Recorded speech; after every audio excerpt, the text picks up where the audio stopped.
শুভ সকাল বন্ধুরা, তোমরা সবাই ভালো আছো? আমরাও ভালো আছি। তোমাদের সাথে আজকে একটা অন্যরকম ভিডিও নিয়ে এসেছি।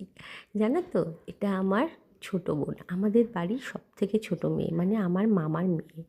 ও এখন অনেক বড় চাকরি করছে, বড় বড় নেতা মন্ত্রীদের ইন্টারভিউ নেয় জানো। তো সেখানেই গেছিলো দিল্লিতে। তো সেখান থেকেই ও ফিরে আসার সময় আমাকে হঠাৎ করে ফোন করছে যে, দিদি তোমাদের ফ্ল্যাট নাম্বারটা কত বলো তো। আমি বলছি, কেন রে? বলছে, আমি এসেছি। তো আমি সত্যি অবাক হয়ে গেছি যে ও দিল্লি থেকে আসার পথে ও মনে মনে ঠিক করেই রেখেছিল যে দিদিদের কাছে যাব, দেখা করব, তারপর বাড়ি ফিরব। তো আজ চলে যাচ্ছে। মনটা খুব খারাপ গো। সত্যি কথা, আমার এই ছোট্ট বোনটা অনেক বড় হয়ে গেছে, সব জায়গায় একা যাতায়াত করতে পারছে, চাকরি করছে। খুব ভালো লাগলো। তো সেই ভিডিওটাই তোমাদের সাথে একটু শেয়ার করলাম। ভালো থেকো, সুস্থ থেকো, আমরাও ভালো আছি।